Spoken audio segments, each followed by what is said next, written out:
വിശുദ്ധ യോഹന്നാൻ എഴുതിയ സുവിശേഷം 21 അധ്യായം 7 മുതൽ 14 വരെ തിരുവചനങ്ങൾ.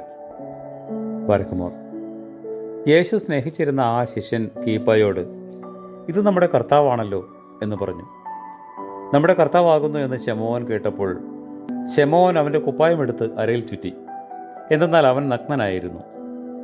അവൻ കടലിലേക്ക് ചാടി. യേശുവിൻ്റെ അടുക്കിലേക്ക് വന്നു. മറ്റ് ശിഷ്യന്മാർ പടകിൽ വന്നു. അവർ കരയിൽ നിന്ന് ഏകദേശം 200 മുഴത്തിലധികം ദൂരത്തല്ലായിരുന്നു. മത്സ്യം നിറഞ്ഞ ആ വലയും അവർ വലിച്ചു കൊണ്ടുവന്നു. അവർ കരയ്ക്ക് കയറിയപ്പോൾ തീക്കനലുകൾ കൂട്ടിയിരിക്കുന്നതായും മത്സ്യം അതിന്മേൽ വയ്ക്കപ്പെട്ടിരിക്കുന്നതായും അപ്പവും അവർ കണ്ടു. യേശു അവരോട്, നിങ്ങൾ ഇപ്പോൾ പിടിച്ച മത്സ്യങ്ങളിൽ നിന്നും കൊണ്ടുവരുവിൻ എന്ന് പറഞ്ഞു.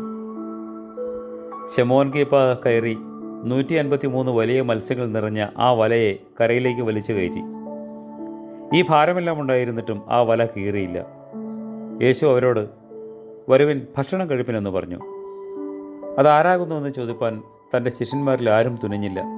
എന്തെന്നാൽ അത് നമ്മുടെ കർത്താവാകുന്നുവെന്ന് അവർക്കറിയാമായിരുന്നു. യേശു അടുത്തു ചെന്ന് അപ്പവും മത്സ്യങ്ങളും എടുത്ത് അവർക്ക് കൊടുത്തു.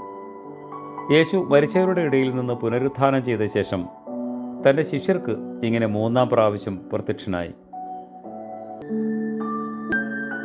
ദൈവമായ കർത്താവേ, മനസ്സോടും മനസ്സുകൂടാതെയും അറിവോടും അറിവ് കൂടാതെയും രഹസ്യമായിട്ടും പരസ്യമായിട്ടുമുള്ള ഞങ്ങളുടെ സർവ്വകുറ്റങ്ങളെയും നീ ഞങ്ങളോട് ക്ഷമിക്കണമെന്ന് അപേക്ഷിക്കുന്നു. ആമേൻ.